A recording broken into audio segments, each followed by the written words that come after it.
How's it going, guys? Blazing Press here, Robert. I've got about 15 minutes to hang out with you guys, just to kind of chat with you about what's happened and where things might, my estimation of where I think we're at, especially with with things that are changing in the world right now. And I had told you guys a while back that, and it happened according to what we predicted, that the focus would be less and less on Israel. Have you noticed the focus is not on Israel and the attacks as much anymore? Now it's on Iran, it's on Syria, it's on the election transition, UFOs, drones. It's still, they're still like looking at the Russian thing. But my prediction is that something's going to happen that's going to really take the focus off of what's going on there, and we're going to see something big happening here. America's going to be in the crosshairs. We're already in the crosshairs, but I think there's going to be a lot more of this type of thing we saw happening today with shootings. They're going to and I told you they'd focus on Christians. Remember, the dragon turns from the Jew, a Revelation 12 sign. This is where I said we were at, the Revelation 12 sign. The dragon cannot get the Jews, and he turns his focus upon the Christians and the Christian, quote unquote, Christian nation, right? Well, the beast obviously is being, is being ridden by the whore or the harlot. And the harlot does represent the church that has gone astray. The church that may have, in fact, become polluted with idolatries, right? That is what the book of Revelation talks about as the whore or the mother or the harlot. So the beast kingdom is definitely engulfed and it's now rising up.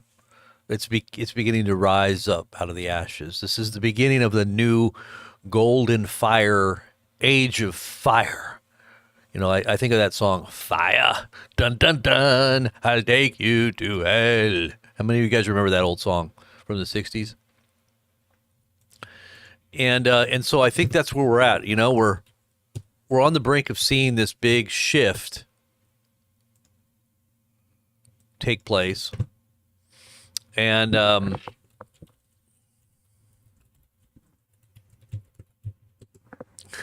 who sings that song? I'm just kind of curious. Crazy World. Oh, the Crazy World of Arthur Brown. 1968. That was when that song was. How many of you guys remember this song?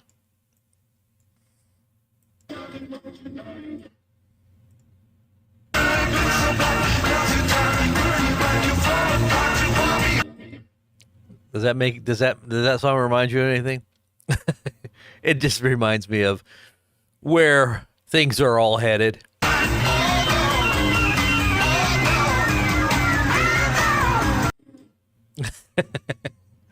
I can't play the whole thing. So what's going on, Super Dave, Kathy? Now I've only got about 10 minutes left, and I got to go. I got an appointment I got to be at. Dee Dee, Super Dave, Elizabeth, Martin, Larry Craig, what's happening? Sandra, the guitar man. And things are definitely shifting right now. So big shooting just took place in Madison, Wisconsin, and focused on the abundant life Christian, going after the children once again.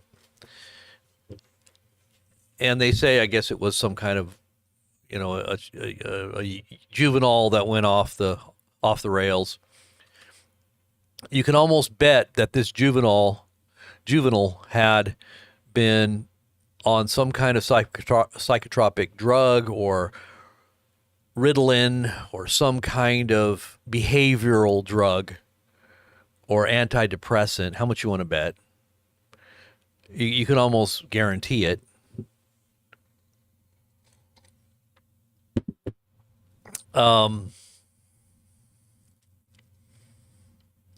So that's kind of where I think things are going to go. So my prediction is more shootings, and because there's been a big lull in any kind of mass shooting, right? Well, they got to ramp this thing back up again to focus back on the guns. We've been really, all of the powers that be here in America have been really focused. Their energies have been focused on, what's going on with Israel and Ukraine and, the Trump and the election. They don't have time to do mass shootings. The mass shootings had to be put on the side. Mass shootings were put on the shelf for a little while. You notice that they're really slowed down quite a bit, almost to a stop. Remember how it was before when they had time? When they have time, they do it like every week. They're like, we got to push this agenda. We got to make sure we get guns banned. Let's do another one. We just got to hammer it in until the American people finally capitulate and give up their guns. Let's just hit them with one mass shooting after another, for pretty soon they're going to capitulate. They're going to do, but it didn't ever work. It never worked. They finally gave up, I guess. They just finally gave up.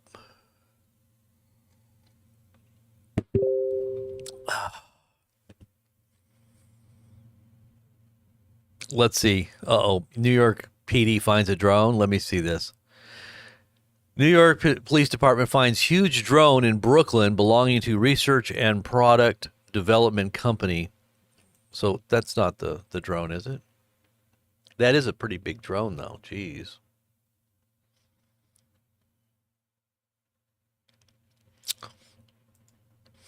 Yeah, I've got video of this company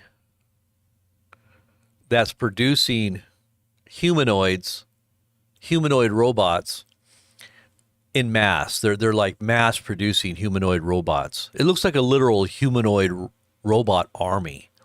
They have them all marching, but they show the whole process of developing them, and they look like they're Chinese or maybe some who knows, maybe they're Koreans. I have no idea. I can't really tell apart. If you really, I know that sounds, Asians, they have a very similar look all the way around. So it's hard to decipher to me, at least. I'm sure Asians can figure it out, but I don't know which country it is, but they're definitely developing these humanoid robots. And I know Tesla's doing the same. Tesla's doing the same thing.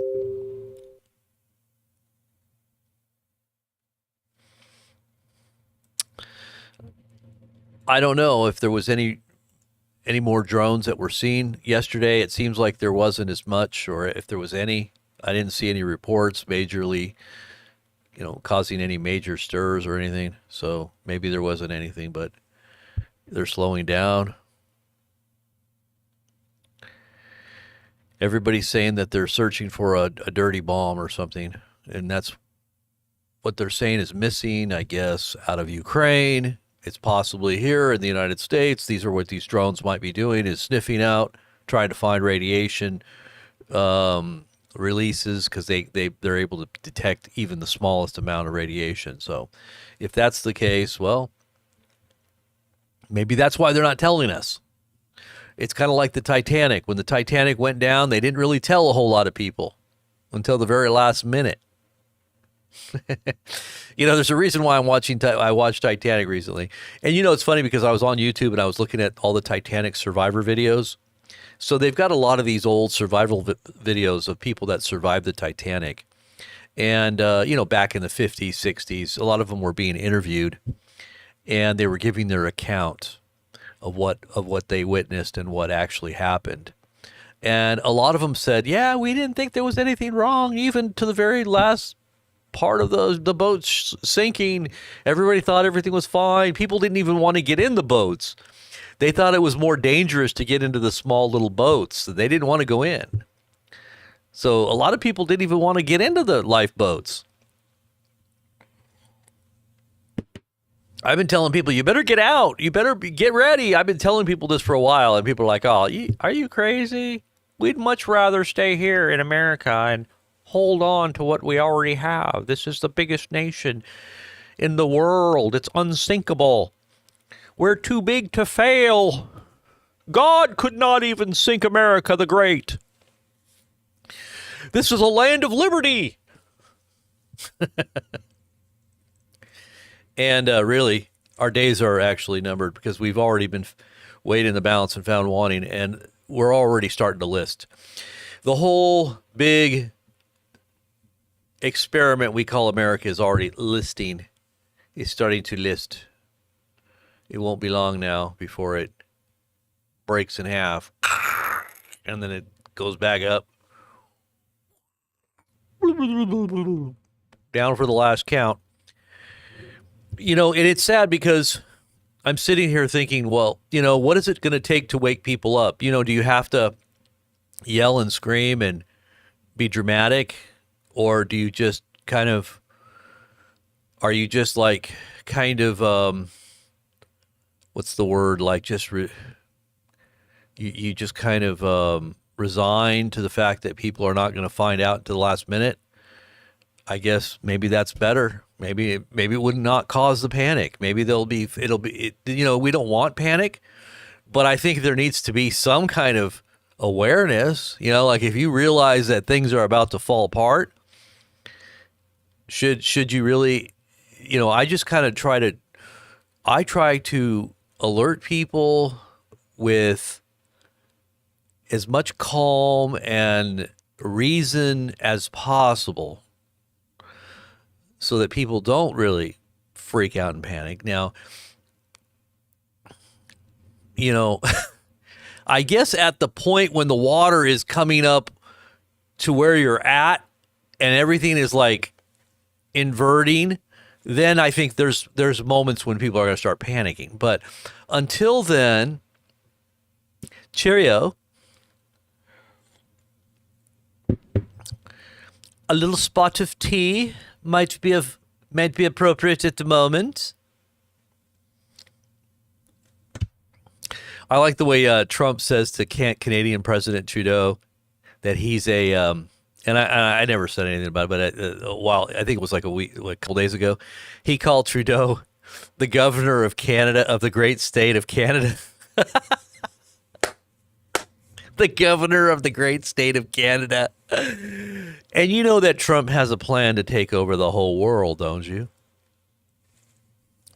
Actually, there is a global agenda afoot. That's what Elon is all about, and that's what the X Everything app is all about. And ultimately, the Great Reset and the global crisis that they all know about in the back shadows that's about to happen, that's going to bring about the this global order that's been planned for quite some time. And by the way, it goes back to our documentaries. If you can really understand and look past the hype of everybody's a genocidal maniac, right? Everybody is, you know, whether it's the Russians, the Americans, the Germans, everybody's genocidal. Everybody is crazy, lunatic dictators, right? It depends on which side you're on. But, and you can really see the truth in many of their perceptions, whatever side you happen to fall on, because evil and wickedness is actually in every nation. The devil is working in all of the kings of the earth. So if you're one of the, you know, if you're the victor of these historical battles, then obviously you write the history, and you're, you know, you've got the moral high ground, right? You make yourself feel good, and you're exceptional, and you're above everyone else because you ultimately won the battle. But is that about to change again? You know, the rise and fall of nations happens quite often throughout history. So don't get yourself so, you know, comfortable where you're at right now, because there's about to be a new victor. And I'm not saying that the victor is evil or good, or is good, but eventually the Lord will be the victor himself over all the nations, and it will be the finality of God's judgments. And that will be the ultimate victory and the kingdom that will be righteous forever and ever. Amen. There is no righteous kingdom at this point. You know, you can look throughout biblical history and say they were righteous kings, but that didn't mean they were perfect, and that didn't mean that their rule was without any flaws or any sins in the population, because sin is obviously a part of the human nature and it's a part of human experience. But there seems to be kind of a guiding principle over certain rulers and certain systems of government that seem to be more, kind of wolf-like nations. The Bible does talk about sheep nations and wolf nations, or sheep nations and those nations that are wicked, right? You got wicked kings. And when you talk about wickedness, you're just talking about a concentration of evil. And just, where they just have no conscience, they have no fear of God, they have no morality. They might just decide to just, give everybody, injections that's going to kill everybody off, and they think it's a good thing, or they try to tell everybody it's a great thing. It's the biggest miracle on planet Earth, genocidal maniacs, that's what you would say is the epitome of evil almost is that somebody that actually thinks that they're going to be the ruler of the world, the Messiah of the world. Well, right now they're looked upon as being a Messiah over Israel, but the Bible does say that it starts off like that Israelis were going to think he's the Messiah. And then we're entering into a golden age. We're entering into a renaissance. The world needs a renaissance. This is the same thing that ushered in the whole World War II era, is that there needed to be a renaissance. There needed to be a renewal of societal norms and morals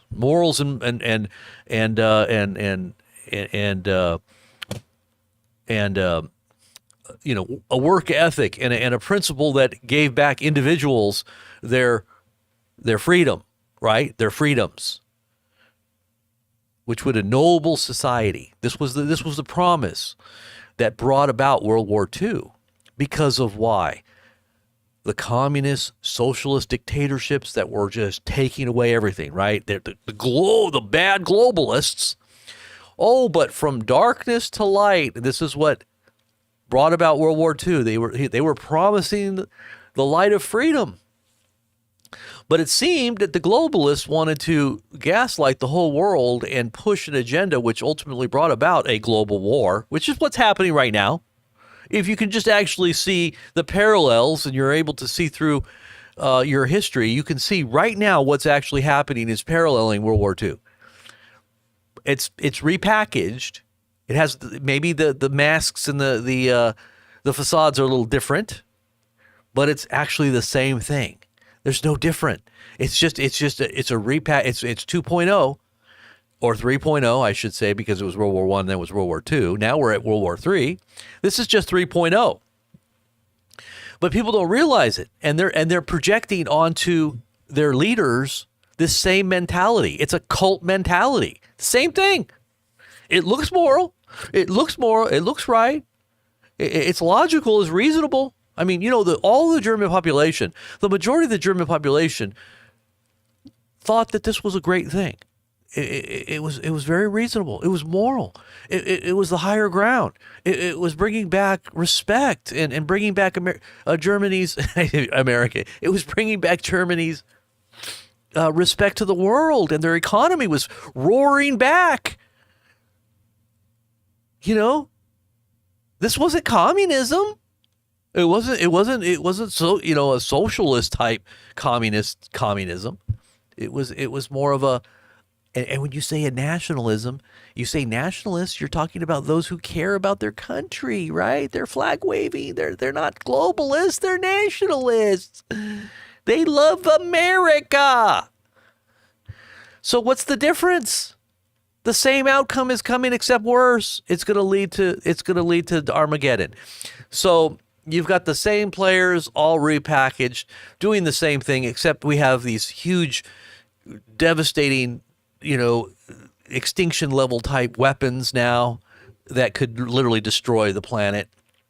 And now we've got aliens flying around telling us, you're about to destroy yourselves. They only come out when we're about to do something terrible, they say. Oh, this is what they're telling everybody.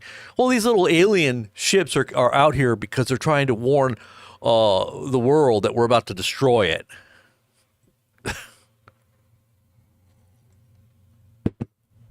Anyway, I've got to go. I think my call is coming in. Let me see.